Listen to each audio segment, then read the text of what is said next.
Okay, what's up guys? This is JD behind the camera.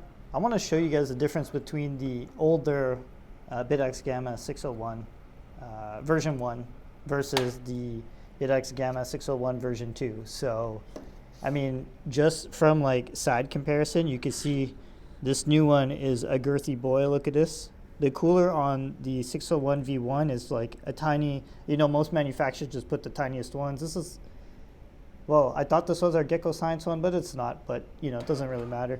But this tin sticks out like a sore thumb. But it is let it be able to run, at the 1.5 terahash. So you can see it at the top here, right? Well, of course, the 1 second that I zoom into it, it like changes. But yeah, so this used to be sold for, I think, like $184 on Helium Deploy, and it's clocked at 1.2 terahash a second. So, I mean, it works. It's just now there's a cheaper, better model. So this comes in at $95 on Helium Deploy, and it sustains 1.5 terahash a second. So, it's cheaper, it's faster. There's actually no reason not to get this version. The heat pipes, like, I feel the heat. It's not burning hot. Like, I could clearly like hold my finger to it, and the like mountain screws and everything are the same. So it's like it's gonna fit in all the existing Bitaxe cases.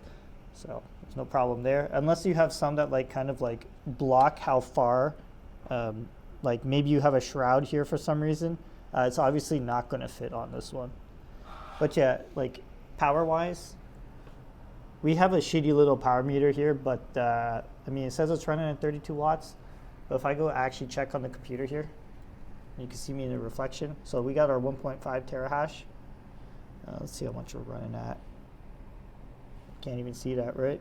26 watts it says. So, temperature wise, ASIC temps at like 59. Voltage regulator 74. To be fair, gives us some benefit of the doubt. It's hot as fuck in this room because we have like all these machines running. There's an Avalon Q there. It's not on right now. I turned it off for the video, but we got like an Octax and a Nerdax plus, Gecko Axes. They're just like we just have a bunch of machines running, being pumped with heat. So, for first impressions on this machine, I think it's pretty cool. I do like how it comes with the little heat sink here to keep it a little cooler. There's none on the back. So I'm sure some people will figure out like, or make like fan mounts and shit to cool it some more. I don't know how much like terahash we could clock out of this thing.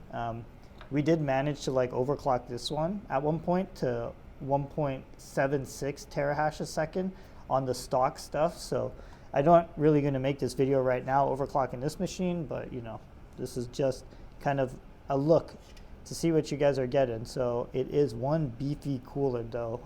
Can't lie. And the fact that it just sits there, it's way quieter than the other machines.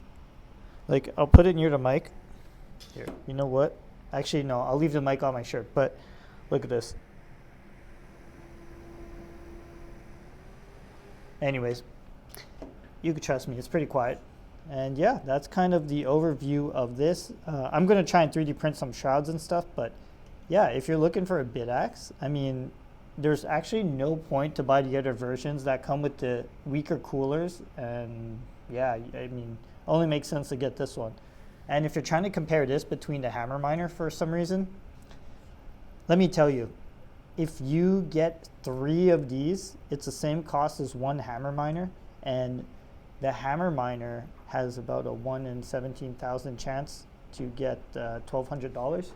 And the 3 of these will give you a 1 in 10,000 chance to get a Bitcoin Cash block, which is $1,800. So it's 1 in 10K versus 1 in 17K for less money. You get about $600 more if you get 3 of these and hit a Bitcoin Cash block. So this is definitely better bang for buck if you're getting into like a $300 little entry point on low wattage units. So yeah.